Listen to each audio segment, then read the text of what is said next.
Hello friends, welcome to S4 kitchen. ఇవాళ నేను చూపించబోయే రెసిపీ వెరీ టేస్టీ డిలీషియస్గా ఉండే ఒక డెజర్ట్ చేసి చూపిస్తున్నానండి. ఈ డెజర్ట్ అనేది మనలో అందరికీ కూడా హార్ట్ ఫేవరెట్ డెజర్ట్ అని చెప్పొచ్చు. అదే జున్ను చేసి చూపిస్తున్నాను. ఇక్కడ జున్ను పాలు లేకుండా చేస్తున్నాను. ఆర్టిఫిషియల్స్ పౌడర్స్ దొరుకుతున్నాయి కదా ఈ మధ్య జున్ను చేసుకోవడానికి, అవి కూడా యూజ్ చేయట్లేదు. ఎగ్లెస్ మనలో అందరి ఇళ్లలో రెగ్యులర్ గా దొరికే 4 మెయిన్ ఇంగ్రీడియంట్స్ యూజ్ చేసి ఇక్కడ జున్ను చేసి చూపిస్తున్నానండి. ఇది టేస్ట్ టెక్స్చర్ అంతా కూడా జున్ను పాలతో చేసుకుంటే ఎలా ఉంటుందో అలానే వస్తుంది. ఒక్కసారి మన రెసిపీ చూడండి, ఎంత కలర్ఫుల్ గా ఎంత టెంప్టింగ్ గా ఉన్నాయి కదా. ఇక్కడ జున్ను అనేది నేను 2 వేస్ లో చేసి చూపిస్తున్నానండి. ఒకటి కప్స్ అండ్ ఇంకోటి పీసెస్ గా కట్ చేసి. ఇంకెందుకు ఆలస్యం, ఇంత టేస్టీ ఈజీగా ఉండే రెసిపీని ఎలా చేసుకోవాలో చూసేద్దాం. Let's get started. ఫస్ట్ గా ఇక్కడ ఒక పెద్ద బౌల్ పెట్టుకున్నానండి. దీంట్లో నేను 2 వేస్ చేస్తాను కాబట్టి 1.5 కప్ వరకు పెరుగు తీసుకుంటున్నాను. గట్టిగా ఉండే పెరుగు తీసుకోవాలి. ఈ పెరుగు అనేది ఎంత గట్టిగా ఉంటే మన జున్ను అనేది అంత పర్ఫెక్ట్ టెక్స్చర్తో టేస్టీగా వస్తుందండి. ఒక్కసారి చూడండి, ఈ పెరుగంతా కూడా చక్కగా విస్క్ చేసుకున్నాం కదా, ఏమాత్రం లమ్స్ అనేది లేదు. ఇప్పుడు మిల్క్ పౌడర్ వేసుకుంటున్నాను. ఒక 1/2 కప్ వరకు. మిల్క్ పౌడర్ ఉంటే వేసుకోవచ్చు, లేదంటే స్కిప్ చేసుకోవచ్చు అండి. మిల్క్ పౌడర్ వేసుకోవటం వల్ల టెక్స్చర్ టేస్ట్ అంతా ఇంకా ఎన్హాన్స్ అవుతుంది. మళ్ళీ ఇదంతా కూడా ఒక్కసారి విస్క్ చేసుకోవాలి. చూడండి, ఒకసారి ఇదంతా కూడా చక్కగా విస్క్ చేసుకున్నాము. లమ్స్ అనేది ఏమాత్రం లేదు కదా. ఇప్పుడు కాచి చల్లార్చుకున్న పాలు ఒక 1.5 కప్ వరకు వేసుకుంటున్నాను. పచ్చి పాలు వేసుకోవద్దు, కాచి చల్లార్చినవి వేసుకోవాలి. మళ్ళీ ఇదంతా కూడా విస్క్ చేసుకోవాలండి. చాలా ఈజీగా చేసుకునే అందరి ఫేవరెట్ డెజర్ట్ అని చెప్పొచ్చు ఇది. ఒక్కసారి చూడండి, ఈ పాలంతా కూడా చక్కగా కలిసిపోయింది కదా. మీరు అబ్జర్వ్ చేస్తే అన్ని కూడా 1:1 రేషియోలో యూజ్ చేస్తున్నాం కదా. సో ఇప్పుడు కండెన్స్ మిల్క్ కూడా 1.5 కప్ వరకు వేసుకుంటున్నాను స్వీట్నెస్ కోసం. ఇక్కడ ఎగ్లెస్ చేసుకుంటున్నాం కాబట్టి కండెన్స్ మిల్క్ వేసుకుంటున్నాం అండి.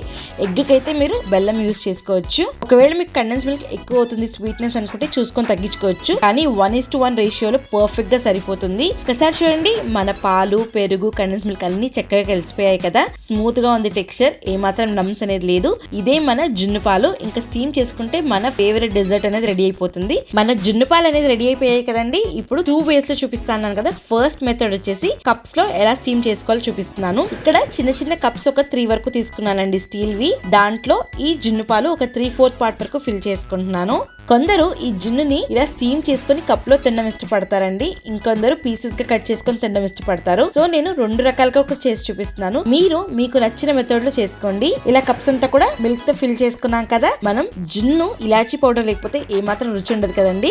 సో ఇలా ఫిల్ చేసుకున్న కప్స్ లో నేను ఇలాచీ పౌడర్ స్ప్రింకిల్ చేసుకున్నాను. ఒక పించ్ వరకు ఇలా స్ప్రింకిల్ చేసేసుకున్నాం కదా. ఇక్కడ నేను ఫైన్ గా చాప్ చేసుకున్న నట్స్ తీసుకున్నానండి. పిస్తా, బాదం, కాజు. మీరు మీకు నచ్చిన నట్స్ తీసుకోవచ్చు. ఈ నట్స్ ని పైన ఇలా స్ప్రింకిల్ చేసుకుంటున్నాను. మనకు రెస్టారెంట్స్ లో ఇలానే సర్వ్ చేస్తారండి, పైన నట్స్ వేసి. సో చాలా టేస్టీగా ఉంటుంది నట్స్ తో కూడా. ఇలా అన్ని స్ప్రింకిల్ చేసేసుకున్నాం కదా. ఇక్కడ అల్యూమినియం ఫాయిల్ ఒకటి తీసుకున్నానండి. వాటిని కవర్ చేసేసుకుంటున్నాను ఈ కప్స్ మీద. ఇక్కడ నేను చూపించిన విధంగా చేసుకోండి. మన ఫస్ట్ మెథడ్ రెడీ చేసేసుకున్నాం కదా. ఈ కప్స్ అనేది కాసేపు పక్కన పెట్టుకొని ఇప్పుడు సెకండ్ మెథడ్ చూద్దామండి. ఇక్కడ ఒక స్టీల్ కంటైనర్ తీసుకున్నాను.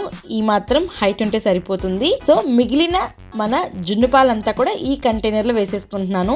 ఇది పీసెస్ గా కట్ చేసుకుంటాం మనము. సో దీనిపైన కూడా మళ్ళీ ఇలాచీ పౌడర్ స్ప్రింకిల్ చేసుకోవాలి. అందరూ జున్నుకి పైన పెప్పర్ పౌడర్ కూడా వేసుకుంటారండి. సో ఇక్కడ నేను ఈ మెథడ్ కి నేను పెప్పర్ పౌడర్ అనేది స్ప్రింకిల్ చేసుకుంటున్నాను. బ్రష్ చేసుకొని వేసుకుంటున్నాను పెప్పర్ పౌడర్. అలాగే కలర్ఫుల్ గా రావాలి కాస్త అని నేను కుంకుమ పువ్వు వేసుకుంటున్నాను. ఒక 5 to 6 ఫ్లేక్స్ వరకు పైన. దీన్ని కూడా ఒక అల్యూమినియం ఫాయిల్ తో కవర్ చేసేసుకోవాలి. 2 మెథడ్స్ కూడా రెడీ చేసేసుకున్నాం కదా. ఇంకా స్టీమర్ లో పెట్టేసుకుందాము. ఒక స్టీమర్ లో హాట్ వాటర్ పోసేసుకున్నానండి. ఫస్ట్ గా పెద్ద బౌల్ ఉంది కదా, దాన్ని ప్లేస్ చేసుకొని ఇలా స్టీమర్ లో పెట్టేసుకున్నాం కదండి.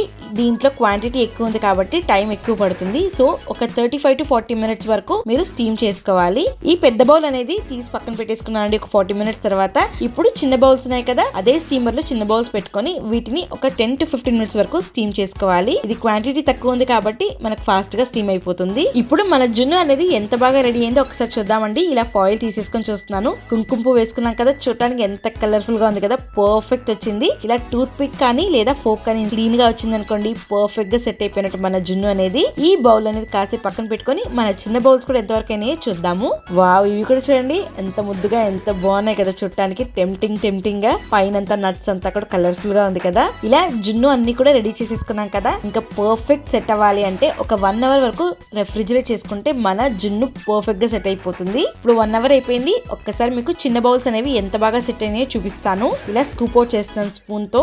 చూడండి ఎంత కలర్ఫుల్ గా ఎంత టెంప్టింగ్ గా ఉంది కదా. ఈ బౌల్స్ అంతా కూడా పక్కన పెట్టేసుకొని ఇప్పుడు పీసెస్ చూద్దాము. ఈ సైడ్స్ అంతా కూడా ఒకసారి స్క్రాప్ చేసుకోవాలండి. ఇప్పుడు ఒక ప్లేట్ లోకి ఇది ఫ్లిప్ చేసుకుంటున్నాను. టెక్స్చర్, టేస్ట్ అంతా పర్ఫెక్ట్ జున్ను పాలతో చేసుకుంటే ఎలా వస్తుందో అలానే ఉందండి. ఇలా ప్లేట్లో ఫ్లిప్ చేసేసుకున్నాం కదా, వీటిని స్క్వేర్ పీసెస్గా కట్ చేసుకోండి.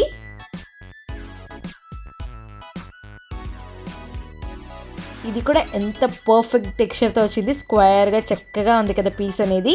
అంతేనండి, చూసారుగా జున్ను అనేది 2 రకాలుగా ఎంత ఈజీగా చేసేసుకోవచ్చో. మీరు మీ ఇంట్లో మీకు నచ్చిన మెథడ్లో చేసుకొని ఎలా వచ్చిందో కమెంట్ సెక్షన్లో పెట్టండి. చూసారు కదండి నా వీడియోస్ కనుక నచ్చినట్టయితే నా ఛానల్ లైక్ చేయండి, షేర్ చేయండి, సబ్స్క్రైబ్ చేయండి.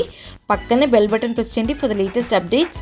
మళ్ళీ మీ ముందుకు సరికొత్త రెసిపీతో వస్తాను. Take care.